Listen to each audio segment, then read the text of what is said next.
अब नरेंद्र मोदी जी इसका उल्टा कर रहे हैं। नरेंद्र मोदी जी गरीबों को लूट रहे हैं। मुख्तार अंसारी अमीरों को लूट के गरीबों का भला करता था, नरेंद्र मोदी जी इसका उल्टा कर रहे हैं। और उनकी भाजपा भी, भाजपा क्या कर रही है? भाजपा गरीबों को लूट रही है और आपके बच्चों के हक का पैसा और उनका पेट काट के अंबानी और अडानी का पेट भरने का काम कर रही है। माफिया तो मैं नहीं समझता हूं, क्योंकि माफिया के जनाजे में लाखों करोड़ों की पब्लिक तो आती नहीं है। मसीहा ही थे जो उनके जनाजे में इतने सारे लोग पहुंचे, मिट्टी देने के लिए लाखों की संख्या में लोग पहुंचे। लोगों की उम्मीद थी कि एक बार मुख्तार अंसारी को हम आखिरी बार उनका चेहरा देख लें, या उनके जो जनाजा है उसको हम कंधा एक बार दे दें। तो बात जब मुख्तार अंसारी की तबीयत खराब होती है तो उनको बांद्रा जेल में क्यों, बांद्रा हॉस्पिटल में क्यों ले जाया जाता है? आप मुझे ये बताइए ना, क्यों उनको लखनऊ नहीं लाया जाता? जबकि लखनऊ बड़े अस्पताल लखनऊ में है, अगर लखनऊ नहीं होता तो फिर दिल्ली लाया जाता है। मैं पूछना चाहता हूं, अगर बांद्रा के अंदर इतना ही बड़ा अस्पताल है तो बीजेपी के, बांद्रा के अंदर अगर कहीं भी इतना बड़ा अस्पताल है तो बीजेपी के नेताओं की अगर तबीयत खराब हो तो उनको उसी में ले जाया जाए। उसको डराता धमकाता था। तो कुछ लोग अभी सोशल मीडिया पर ऐसे लोग भी आए कह रहे हैं कि घर घर से मुख्तार अंसारी पैदा हो। तो मैं ये कहना चाहता हूँ कि जो उनकी अच्छी चीजें हैं आप उनको एक्सेप्ट करिए, लेकिन जहां उनका वो बाहुबली वाला रूप है आप उसको नेग्लेक्ट करिए। अच्छी चीजों को अपनाइए और अच्छी चीजें हमेशा अपनानी चाहिए। ये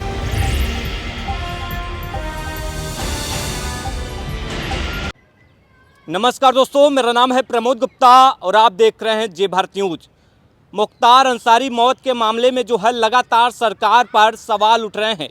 परिवार ये आरोप लगा रहा है कि उनको जो है स्लो पॉइजन देकर के मारा गया। हमारे साथ जो है सोशल एक्टिविस्ट मोहित शर्मा, हमसे खास बातचीत करेंगे। बहुत बहुत स्वागत है जी आपका और आपके तमाम दर्शकों का भी।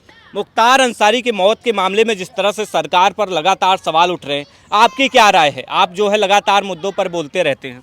देखिए, सीधे तौर पर पूरे देश के अंदर पता है कि उत्तर प्रदेश के अंदर जंगल राज चल रहा है, और ये जंगल राज कोई आज का नहीं। ये योगी सरकार जब से उत्तर प्रदेश के अंदर आई है तब से इस जंगल राज की शुरुआत हो गई।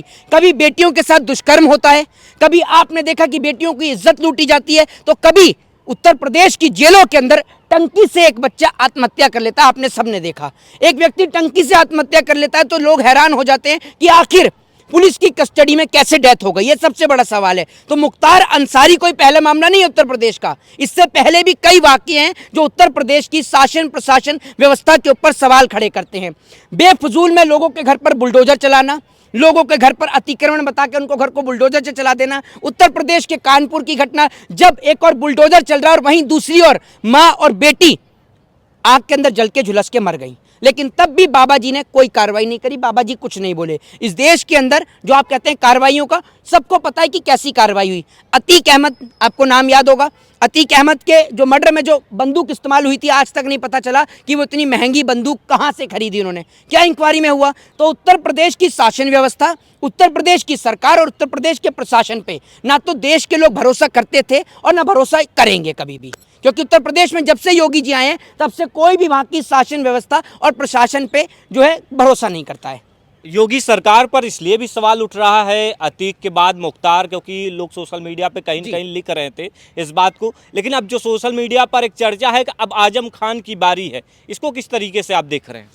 एक बात आप मुझे बताइए, मैं तो कहता हूं कि नरेंद्र मोदी सरकार को ऑफिशियली अपने ट्विटर हैंडल से एक बात लिख देनी चाहिए कि भारत में अब लोकतंत्र नहीं बचा है। भारत में लोकतंत्र की हत्या हमने कर दी है और भारत देश में सिर्फ और सिर्फ डिक्टेटरशिप यानी तानाशाही बची है। ये बात बीजेपी को अब लिख देनी चाहिए। ऐसा मैं क्यों और किस लिए कह रहा हूं? क्योंकि जिस देश के अंदर लोगों को बोलने की आज़ादी ना हो, अभिव्यक्ति की आज़ादी ना हो, सरकार के खिलाफ कोई बोले तो उठाकर जेल में डाल दिया जाता है। देश में जगह जगह धारा 144 लगा दी जाती है।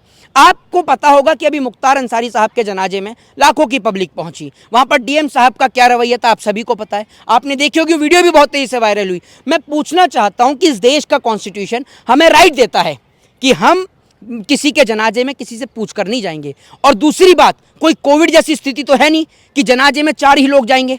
समझ रहे हैं ना आप, कोई कोविड जैसी स्थिति तो है नहीं, कोई प्रोटोकॉल की तो स्थिति है नहीं। मैं आपको बता रहा हूं। तो दूसरी बात यह है कि धारा 144 ऐसी जगह पर लगाना साफ साफ हमारे मौलिक अधिकारों का हनन है, और अगर इसमें कोई केस दर्ज हो जाए तो निश्चित तौर पर डीएम साहिबा के ऊपर कार्रवाई भी होगी। ये बात मैं दावे से कहता हूं, क्योंकि ये हमारे मौलिक अधिकार का हनन है। लेकिन इस देश के अंदर कोई भी व्यक्ति, कोई भी न्यूज़ चैनल सबसे बड़ी बात तो मैं आज धन्यवाद करता हूं आप जैसे लोगों का कि आप जैसे लोगों के माध्यम से आवाज़ जो है वो सरकार के कानों तक पहुंचती है। वरना इस देश के अंदर मीडिया तो इतनी बिकाऊ हो गई है कि रूबिका लियाकत का तो आपने बयान सुन ही लिया होगा।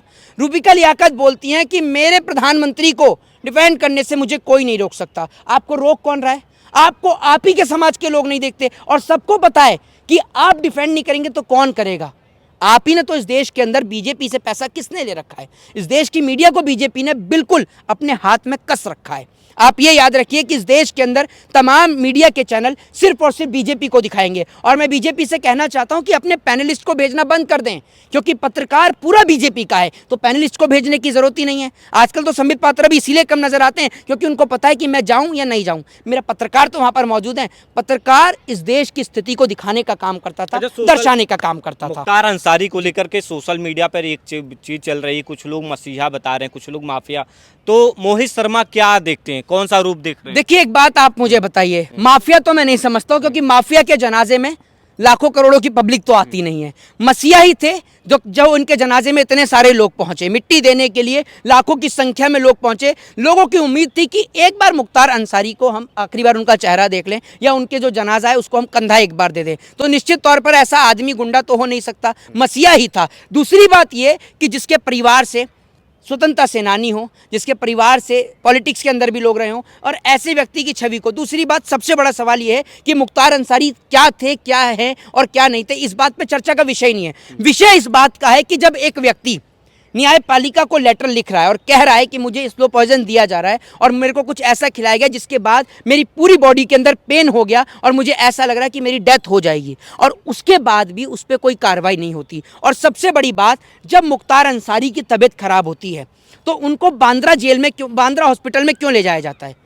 आप मुझे ये बताइए ना, क्यों उनको लखनऊ नहीं लाया जाता? जबकि लखनऊ बड़े अस्पताल लखनऊ में है, अगर लखनऊ नहीं होता तो फिर दिल्ली लाया जाया जाता है। मैं पूछना चाहता हूं, अगर बांद्रा के अंदर इतना ही बड़ा अस्पताल है तो बीजेपी के, बांद्रा के अंदर अगर कहीं भी इतना बड़ा अस्पताल है तो बीजेपी के नेताओं की अगर तबीयत खराब हो तो उनको उसी में ले जाया जाए। आप मुझे बताइए ना, किसी भी नेता की तबीयत खराब होती है मेदांता में लाया जाता है, एम्स में लाया जाता है, मैक्स में लाया जाता है, लेकिन मुख्तार अंसारी साहब को बांदा में ले जाया गया। क्यों? उनको यहाँ क्यों नहीं लाया गया? लखनऊ क्यों नहीं लाया गया? बांदा में तो बड़ा हॉस्पिटल कोई है ही नहीं, बड़ा हॉस्पिटल तो लखनऊ के अंदर ही है। तो ये सीधे तौर पर मुझे ऐसा लगता है कि एक सोची समझी साजिश, या आप इसको षड्यंत्र कह सकते हैं। ये तो जब पता चलेगा। जी, कृष्णानंद राय का जो हत्याकांड का आपने सुना ही होगा, किस तरह परिवार जो है मुख्तार अंसारी के जो है मरने के बाद जो है, मौत के बाद जो है दर्शन पूजन करने जाता है। तो पड़ोसी भी कुछ वीडियोज सामने आए जिसमें बता रहे थे मुख्तार अंसारी जो है सबको डरा धमका कर रखता था, कोई उसके खिलाफ जो है बोलने की कोशिश करता था उसको डराता धमकाता था। तो कुछ लोग अभी सोशल मीडिया पर ऐसे लोग भी आए कर रहे हैं कि घर घर से मुख्तार अंसारी पैदा होगा। तो आप क्या देखते हैं, क्या माफिया का पैदा होना जरूरी है? नहीं, मैं ये समझता हूँ कि ऐसा तो है नहीं कि एक आदमी में सारी चीज़ें गलती होती हैं, अच्छी भी चीज़ें होती हैं। मुख्तार अंसारी ने लोगों के लिए अच्छा भी किया, तो मैं आपसे ये कहना चाहता हूँ कि उनकी अच्छी चीज़ों को एक्सेप्ट करें और बुरी चीज़ों को उनकी नेगलेक्ट करें। और आपने बात करी कृष्णानंद राय की, तो मैं बता दूं, हाल ही में उनके परिवार में कुछ समय पहले एक शादी थी, जिस शादी में मुख्तार अंसारी के बड़े भाई साहब वहाँ पर पहुँचे थे, शादी में शिरकत करी थी उन्होंने। तो जो चीज़ें थी वो समय के साथ साथ बदल जाती हैं, समय के साथ साथ हर घाव जो है वो भर भी जाता है।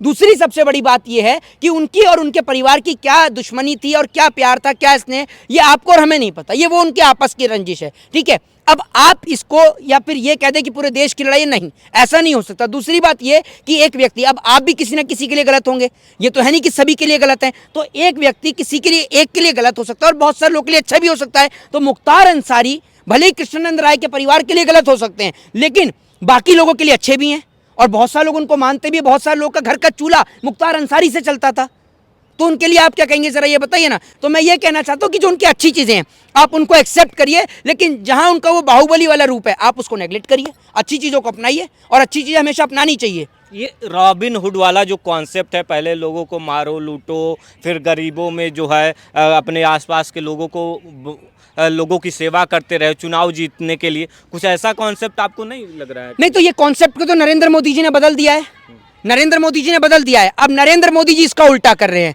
नरेंद्र मोदी जी गरीबों को लूट रहे हैं। मुख्तार अंसारी अमीरों को लूट के गरीबों का भला करता था, नरेंद्र मोदी जी इसका उल्टा कर रहे हैं और उनकी भाजपा भी। भाजपा क्या कर रही है? भाजपा गरीबों को लूट रही है और आपके बच्चों के हक का पैसा और उनका पेट काट के अंबानी और अडानी का पेट भरने का काम कर रही है। ये बीजेपी कर रही है। एक व्यक्ति जो आपकी उत्तर प्रदेश से आता है, आप तो बखूबी जानते होंगे, उनका नाम है अखिलेश यादव। ठीक है, अखिलेश यादव जो कि उत्तर प्रदेश के एक्स सीएम भी रहे हैं। वो अखिलेश यादव की हार का कारण पता है क्या रहा? अखिलेश यादव की हार का कारण ये रहा कि अखिलेश यादव ने बच्चियों के हाथ में लैपटॉप थमाने का काम किया और बीजेपी ने लोगों को हिंदू और मुसलमान के नाम पर लड़ाया। तो आप ये सोच लीजिए कि इन लोगों की सोच कैसी है। ये हिंदू मुसलमान के नाम पर नौजवानों को उलझाना चाहते हैं और एक व्यक्ति जो खुद ये जानता है कि मेरे बच्चे विदेश में पढ़ रहे हैं और वो पूरे उत्तर प्रदेश के बच्चों को पढ़ाना जानता है, वो अखिलेश यादव है, जिसको उत्तर प्रदेश की जनता ने नकार दिया। लोकसभा चुनाव का जो है बिगुल बज चुका है। आप कह रहे हैं कि अखिलेश यादव ने लैपटॉप, लेकिन बीजेपी सरकार भी तो दावा कर रही, काम कर रही, जैसे किसान सम्मान निधि दे रही, 5 किलो राशन दे रही है, गैस सिलेंडर का फ्री दे रही, उसने राम मंदिर बनवा दिए, धारा 370 हटा। वो कहती है कि धारा 370 किसी में औकात नहीं थी जो हटवा लेता, राम मंदिर में किसी में औकात नहीं तो जो राम मंदिर बनवा लेता। आपसे कह रहा हूं किसी में औकात है, मुझसे एक एक टॉपिक पे इन पर चर्चा कर ले। आप ही को देता हूं पहला चैलेंज। चलिए शुरुआत करते हैं आपके पहले टॉपिक पर, राम मंदिर से। राम मंदिर बीजेपी ने बनवाया? सबके सामने ओपन चैलेंज दीजिए कि नरेंद्र मोदी जी ने सुप्रीम कोर्ट को खरीदा। कहिए ना, फिर मैं मानूंगा कि मोदी जी ने बनाया राम मंदिर। लेकिन बीजेपी समर्थक मानते हैं। बीजेपी समर्थक तो गोबर को च्यवनप्राश समझ के खा जाएंगे तो पूरा देश खा जाएगा क्या? अपना माइंड है ना, अपने माइंड का यूज करके आप जवाब दीजिए पहले सवाल का। है आप पे? मैं तो ओपन चैलेंज देता हूं देश के तमाम लोगों को। अरे कोई तो आए मेरे सामने जो बहस कर सके। अखिलेश यादव तो खुद ही इस बात को मान चुके थे, क्योंकि जब अखिलेश यादव को न्योता मिला, सुनिए, जब अखिलेश यादव को न्योता मिलता है वहां पर, तो अखिलेश यादव जाते नहीं, कहते हैं ये कि जो है बीजेपी का इवेंट है, प्राण प्रतिष्ठा भगवान श्री राम के रामलला में। पहली बात ये कि नरेंद्र मोदी जी की भाजपा के घर में किसी की बहन बेटी की शादी थी जो राम मंदिर का प्राण प्रतिष्ठा का इन्विटेशन बांट रहे थे। राम मंदिर का इनविटेशन बांटा जाएगा क्या? अगर आपके घर में शादी है तो आप इनविटेशन बांटिए। राम तो सबके हैं, राम तो सबके हैं। जो भारत में रहता है और भारत की धरती से बाहर रहता है, सबके राम हैं। राम ना हिंदू के हैं, ना मुसलमान के, ना सिख के, ना ईसाई के हैं। राम सबके हैं। जो राम को श्रद्धा से मानता है, राम सबके हैं। राम कोई भाजपा के नहीं है, बीजेपी का कॉपीराइट नहीं है राम के ऊपर। जो आप कह रहे हैं कि राम जो प्राण प्रतिष्ठा के वो निमंत्रण बांट रहे थे। दूसरे सवाल पे आ जाते हैं। दूसरा आपका सवाल कि आपने कहा कि जम्मू कश्मीर से आर्टिकल 370 नरेंद्र मोदी जी ने हटाया। एक बात कही गई थी कि कश्मीर में प्लॉट लिया गया। 3 ऐसे लोगों का नाम बताइए जिन्होंने कश्मीर में प्लॉट लिया हो, वरना मैं आपको 10 ऐसे लोगों का नाम गिनाता हूं जिन्होंने आर्टिकल 370 हटने के बाद भी जम्मू कश्मीर को छोड़ने का काम किया। जम्मू कश्मीर से आर्टिकल 370 हटाने का सिर्फ और सिर्फ एकमात्र मकसद बीजेपी का यह था कि अंबानी और अडानी को वहां स्टैब्लिश किया जाए, उनकी फैक्ट्री, उनकी इंडस्ट्रीज को वहां पर स्टैब्लिश किया जाए और उनके बिजनेस को वहां पर भी बढ़ाया जाए। इसलिए आर्टिकल 370 वहां पर हटाया गया। अब आपके तीसरे सवाल पर आ जाते हैं। तीसरा सवाल आपका क्या था कि मोदी जी 5 किलो राशन दे रहे हैं। मोदी जी चाय बेचकर या किसी फैक्ट्री में दिहाड़ी कर रहे हैं? मुझे ये बताइए ना। या कहीं अमित शाह जी कहीं बेलदारी सरकार, कोई भी सरकार कोई योजना का लाभ देती हो तो जनता के पैसे से ही देती, जनता के टैक्स से ही देती है। जनता के टैक्स से देती है ना। तो ये क्यों कह रहे हैं कि मोदी जी 5 किलो राशन दे रहे हैं? तो पहले राशन नहीं मिलता था। आपने कहा अखिलेश यादव ने लैपटॉप बांटा, क्या अखिलेश यादव जो नहीं तो अपने घर से दिए? नहीं, अपने घर से नहीं, मेरी बात, दोहरा मापदंड, दोहरा मापदंड नहीं। मैंने लैपटॉप की बात करी है, शिक्षा की बात करी है। शिक्षा कोई भी सरकार अपनी जेब से देती, कोई भी चीज है वो हमारी पैसे दी जाती है। तो अखिलेश यादव ने ये कहा कि मैं लैपटॉप बांट रहा हूँ। तो मैंने क्या बोला? क्यों मैंने नहीं कहते नहीं, अपने प्रचार में कहते नहीं, कहीं जाते हैं कि मुझे आप ये बता दो, मेरे को आप ये बता दो। मैं आपसे ही पूछ रहा हूँ, मेरे को आप इस सवाल का जवाब दे दो। उत्तर प्रदेश में कितने साल हो गए बीजेपी सरकार को? मतलब 7-8 साल। 7-8 साल। इन 7-8 साल में आप तो रिपोर्टिंग करते हैं, यूपी में रिपोर्टिंग करते हैं। यूपी के ऐसे 2 जिलों का नाम बताइए जहां पर बीजेपी ने लैपटॉप, कलम, पेंसिल, किताब बांटा हो। बताओ। मेधावी छात्रों को देती है बीजेपी। मेधावी छात्र ही हैं पढ़ने के लिए, और बच्चे पढ़ने के लिए नहीं है। मेधावी छात्र ही पढ़ने के लिए हैं। मेधावी छात्रों को स्कॉलरशिप कहाँ नहीं मिलती? कहाँ नहीं मिलती? चलिए मुझे बताइए। हर जगह स्कॉलरशिप अवेलेबल है।